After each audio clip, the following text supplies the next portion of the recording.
Good morning. Europe's competitiveness has never been more at stake. To address the economic aftermath of the pandemic, EU member states found an agreement to launch an historic recovery fund. But how can they pull off this effort while addressing climate, digital and trade ambitions at a time of increasing calls for a more strategic and sovereign Europe? My name is Barbara Moons and I'm a trade reporter with POLITICO Europe. And you're watching Politico's live second annual Competitive Europe Summit. We are thrilled to have the opportunity to host this summit virtually, and we hope you will enjoy the conversations, interviews, and panel discussions that will take place throughout these 2 days. I'd like to thank our presenting partners, CEFIC, CISPA, Generali, Google, and the Polish Economic Institute for making this event possible. Before we begin, just a few housekeeping rules. You can ask questions and answer our polls only through our Swapcard app, the instructions for which you can find on our event website. If you have already downloaded the app, you can chat with fellow attendees and ask questions in the chat box to the right of the screen if you're on desktop, and below the live stream if you are viewing on your mobile. You will also have the opportunity to answer polls at the beginning of some of our panel discussions. We want to make this event as interactive as possible, so don't hesitate to tweet with the hashtag #Politico Competition. And now I'd like to kick off this year's Competitive Europe Summit by introducing Dan Tehan, Minister for Trade, Tourism and Investment in Australia. Good morning, Minister. Good morning, great to be with you. We are talking to you from your car as you're stuck in traffic. I hope you're not the one driving the car. No. Let's get right into it. We'd like to talk to you about the EU-Australia deal, which you are currently negotiating with Brussels. How is that going, and is a deal by the end of the year still realistic? Well, it's going very well. We've just had the 11th round of negotiations, and in the 10th round and the 11th round, we've made more progress, I think, than we really have almost in the first 9 rounds of negotiations. So we are shaping up the agreement now to be in a position to finalise by the end of the year. But there's still a lot of work to be done. So my hope is that we could move to the end game by the end of the year. But I'll continue to work with EU Trade Representative Valdis Dombrovskis on this, and I'm looking forward to having further discussions with him after the 12th round of negotiations, which will take place at the beginning of October. And I think they will be crucial to seeing whether we're in a position to begin the end game of the negotiations towards the end of this year. And in this endgame, I mean, market access in agriculture is obviously one of the most politically sensitive issues, I think, in these negotiations, especially on your side. Where can a compromise be found, do you reckon? Look, you can always find a compromise when it comes to trade negotiations, and I think what we need to ensure is that both the EU and Australia are willing partners looking to seek an agreement which works for both sides. And if we can do that, I'm confident that we'll be able to get an outcome that works for both the European Union and works for Australia. And the meeting that I had with Valdis Dombrovskis 2-3 months ago now, I think we both agreed that we need to get this done, both for the European Union and for Australia, because I think we both realised if Europe and Australia can't do a free trade agreement together, then who can? And so we're very like-minded, our values are very similar, we're committed to free trade, and I think we will be able to land this agreement. Yeah, and is the current geopolitical climate helping for this deal? The EU wants to be more active in the Indo-Pacific. You both have a complicated relationship with China. How does that fit into these trade negotiations? Well, there's no doubt the economic weight of the world now is in the Indo-Pacific, and the European Union in particular are starting to look to the Indo-Pacific, and I think they see Australia as a willing partner, and we are a willing partner as Europe looks more to the Indo-Pacific and looks to capitalise on the economic weight which is now we're now seeing in the Indo-Pacific. And I think it's important both for Europe to be able to engage with the Indo-Pacific, and it's important for Australia to have partners like the European Union engaging in the Indo-Pacific. And maybe to just zoom a little bit in on China, you've had issues politically, economically with China over the last 1 year and a half. How much has Australia's economy suffered from these decisions on trade, and would you have hoped for more support from other democracies over the world? Well, obviously, we've been dealing with our trade disputes with China by raising our concerns with the Chinese government. When it comes to both barley and to wine, we've gone to the World Trade Organization. I think there is a realisation amongst other countries, and when I visit the European Union, I think there was a growing awareness of the need for all of us to make sure that all countries are obeying global trade rules and adhering to their commitments when it comes to their trading obligations. And I'm looking forward to continuing to work with the European Union to ensure that all countries, whether it be through the World Trade Organization or through bilateral arrangements that they might have in place, that all countries adhere to their obligations. And I think that's going to be incredibly important going forward. As we come out of this pandemic, we're seeing protectionist forces continuing to grow. So I think it's imperative that the European Union and Australia point the way via trade liberalisation, investment liberalisation, rather than pandering to protectionist forces. Yeah, and how does the US fit into that perspective? We recently had Joe Biden coming to visit Brussels, as you know, who really wants Brussels to align more with the US when it comes to China. At the same time, Biden is also the one proposing a Buy American policy. How does the US fit into that? Well, the Americans obviously are one of the absolute keys, and I think it's beholden on all of us, whether it be the European Union or the US, to make sure that we have the US engaging in the multilateral trading system in the WTO, and also regionally, whether it be in the Indo-Pacific or the transatlantic. It's imperative that we have the US playing a key role and ensuring that they understand the importance of trade and investment liberalisation, that they are a key leader when it comes to setting global rules and enforcing global rules. And we have to continue to do more and more to ensure that the Americans are as engaged as ever when it comes to these things. I think is important, and it's something that the European Union and Australia need to be working with the United States on. And do you also expect at the World Trade Organization some more engagement from the US to make sure that the WTO kind of gets back on its feet? Well, that's my hope. I think we need all countries, including the European Union and the United States, engaged in the process. The new Director General, Ngozi, is doing a wonderful job in trying to drive outcomes and ambition at the ministerial meeting at the end of the year. And I think the United States, Europe, Australia, everyone needs to put aside their set scripts and their entrenched positions and look to work towards a meaningful outcome at MC12. We need the World Trade Organization back in its paramount place, ensuring that trade liberalisation drives the globe out of this pandemic, not protectionist forces. And I'm looking forward to working with both the United States administration and the European Union to achieve that outcome. Yeah, maybe on the topic of WTO, we have a question from a reader, Robert Harrison, who asks that some have talked about replacing the WTO with a trade agreement among partners sharing similar liberal democratic values. Is that a practical? Is that an option for you?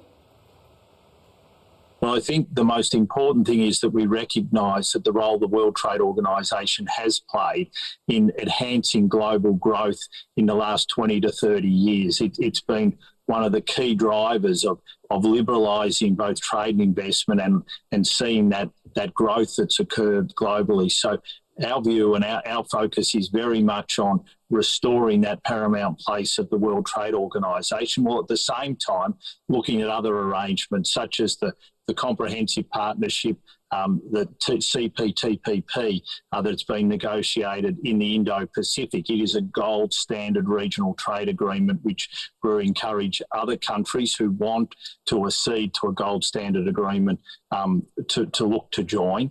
There's also other opportunities like the EU-Australia Free Trade Agreement. So there are many forms of which we can continue to pursue trade liberalisation, but the WTO needs to be central to all of them.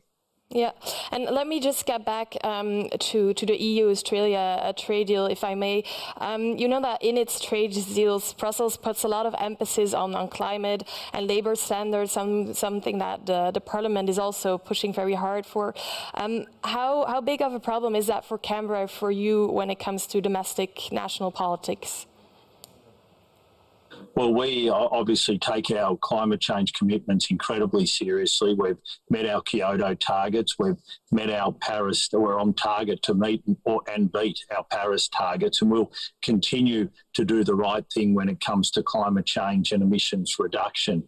So I look forward to working with the European Union on that, and look forward to working with them on chapters in the agreement, which will be environmental, to do with labour standards and other issues where we can work cooperatively together to address climate change and other issues which we see as essential to our economic partnership. But isn't it true that you'd rather have those issues outside of a trade deal, that Australia favours a little bit more just the liberal, purely trade partnerships? Well, obviously the place to negotiate those the multilateral environmental agreements is multilaterally. And so we will put our effort and our emphasis when it comes to, for instance, emissions reduction into those multilateral environmental agreements. That's the place where they belong. But we're also prepared to look at how we can cooperate when it comes to the environment or when it comes to climate change, and to make reference to those objectives in our free trade agreements, like we have with our agreement in principle with the United Kingdom. Just one more question on this. Referencing to them is, of course, something else than making sure that they are also enforced if they are not achieved, which is also something that Parliament is pushing for. Is that a bridge too far from your side? Well, when it comes to enforcement, obviously that's where the multilateral environmental agreements set up those mechanisms, and that's how we participate in those agreements. It's how we've done it when it comes to Kyoto, where we met our commitments. It's how we've done it when it comes to Paris. We're on target to not only meet but beat our target. So we will continue to work through multilateral environment agreements when it comes to setting targets and then enforcing how countries go about adhering to those targets, and we'll use our bilateral arrangements to look at how we can cooperate or reference what is occurring in those multilateral environmental agreements. Okay. When you look at Brussels, you've probably seen that post-pandemic the EU lays a little bit more emphasis on open strategic autonomy, self-sufficiency. Is that something that worries you? Do you fear a little bit more protectionism from the EU side? Well, all of us have to fight against protectionism, and whether it be the European Union or in Australia or globally, we've got to make sure that we understand that the open, liberal trading environment that we've seen post-Second World War has stood the world in great stead, and that's what we need to be still advocating for. And if all of us resort to protectionist measures as we come out of this pandemic, we won't be able to drive the jobs growth we need. We won't see the investment that's needed, and that investment brings innovation and further jobs growth with it. So I think all of us are beholden to make sure that we push trade and investment liberalisation as the way for us to advance the global economy as we come out of this pandemic, and commit once again to ensuring that the global trade rules definitely back in the success that we've seen globally since the Second World War from trade liberalisation. Because if we resort at this time to more protectionist measures, that's going to cause the economic growth to stall, and it's going to cause other potential political problems that come with that. So I think it's very, very important at this crucial stage of the pandemic as we seek to come out of it, that all of us understand the importance of trade and investment liberalisation in helping global growth. And if that doesn't happen again then where is the place to address that? Is that again at the WTO? Is that something that you address bilaterally as really one of the global countries that are championing for free trade post-pandemic? Well, I think we've got to use every mechanism available to us to champion free trade, whether it be bilaterally, regionally or multilaterally through the WTO. All avenues are absolutely critical to addressing protectionism, and that'll be something that Australia will be doing in every forum available to us.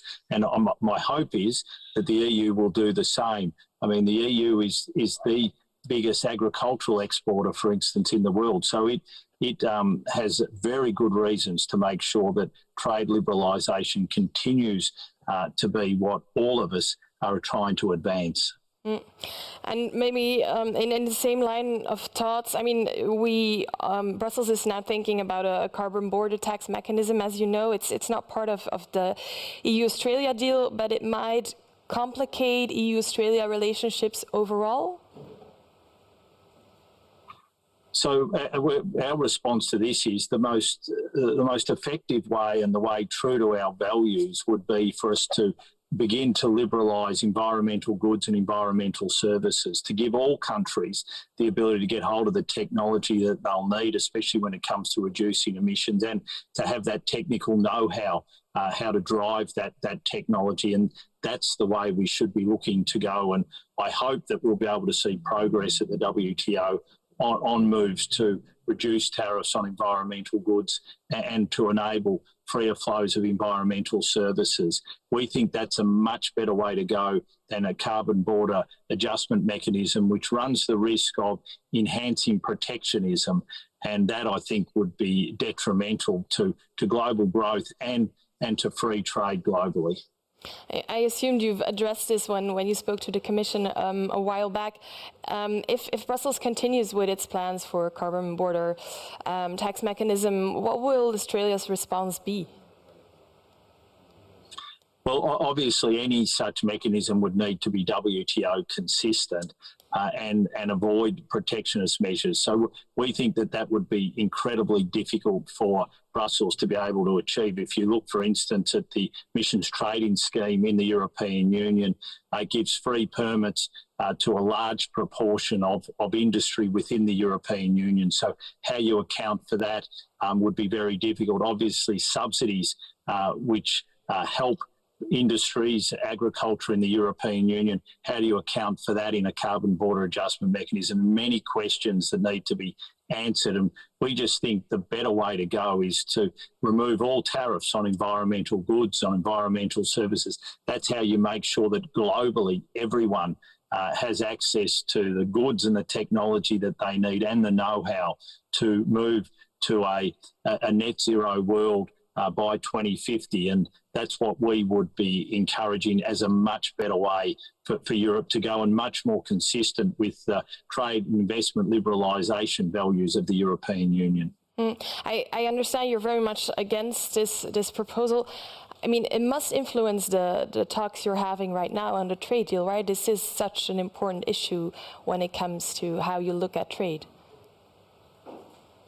No, this is obviously an issue which will play out more in the WTO than with our bilateral FTA. With our bilateral FTA, obviously what we're looking to do is see how we can make sure that we liberalise goods and investment and services, work out chapters on intellectual property, government procurement, look at things like geographical indicators. These are all the things that are at the heart of our bilateral negotiations, and that's why we've succeeded in making sure, especially through our 10th and 11th round of negotiations, that we've made substantial progress. Brussels is also negotiating a deal with your neighbours, New Zealand. Also, there's talk there of maybe concluding at the end of the year. How close are you watching these negotiations? Do you think they're going in parallel? How do they influence each other? Do you talk to New Zealand about Brussels? Look, I have regular conversations with my good friend Damien O'Connor, the New Zealand Trade Minister. But I must say, when it comes to Australia's free trade agreement with the EU and our one with the United Kingdom, I'm very much focused on Australia's national interest and our agreement and what we're trying to negotiate, rather than be focusing on what New Zealand's doing. But we stay in touch and we exchange notes every now and again. But from my end, I've been very much more focused in making sure that Australia got that agreement in principle with the United Kingdom, and also just making sure we progress as quickly as we can the negotiations with the European Union. Yeah, and if you mentioned Australia's national interest, I mean, we've briefly touched on agriculture, but what is for you the most important thing to get out of this deal? Is it really making sure that you have more trade partners because of, for example, the disputes with China, or is it really about market access with the EU? What is the key thing for you to get out of this? Look, it's trade liberalisation across the board. We want to make sure we get a good outcome on services, on investment, on goods, on agricultural goods and agricultural market access, government procurement, right across the board. We want it to be the most comprehensive free trade agreement we can possibly do. And I think the European Union are very much of the same mindset. Yeah, and maybe to slowly conclude, you said next round will be crucial. Do you expect another offer? There was some rumor of an offer for goods. Can you say something about that, or is that for behind the scenes? Look, we're making very good progress and things are shaping up for a very good round for round 12. And exactly where we're at when it comes to round 12 remains to be seen. But I'm confident that we will be in a position where we'll get very close to being near the end game, which is going to be incredibly important. And what market access offers are putting table on in round 12, we continue to work through the intercessional mechanisms that we have in place, and hopefully we will be in a good position to be able to look at some market access offerings come October. Okay, and on timing, you've mentioned before that you'd like to conclude these negotiations before the end of the year. Is there enough political will in Brussels for that to happen, do you think? Well, we have to wait and see, and ultimately in the end, and I think this is the case for the European Union as it is for Australia, we want a good deal. And we want a good deal before a quick deal. So we'll continue to make sure that we've got a comprehensive agreement, and that will be the focus. And so my hope is we'll be close to conclusion by the end of the year. Whether we can get there or not remains to be seen. And if we need more time, we'll take more time. The most important thing is that we get a very, very good agreement. And that's what I'm looking for. I know that's what Ambassador Dombrovskis is looking for, and we'll continue to work to that end. But the closer we can get to a conclusion by the end of the year, definitely the better. Okay, the screen is becoming darker and darker, so I'll take that as a sign to conclude this conversation. Either way, we'll closely monitor the negotiations in the next couple of months. I want to thank you a lot for doing this interview from across the world. And for all of you, I would like to ask you to join me in about 10 minutes for our next session, panel discussion, which will take a deep dive into the economic and trade angle of the transatlantic relationship, together with Trade Commissioner Valdis Dombrovskis. Stay tuned.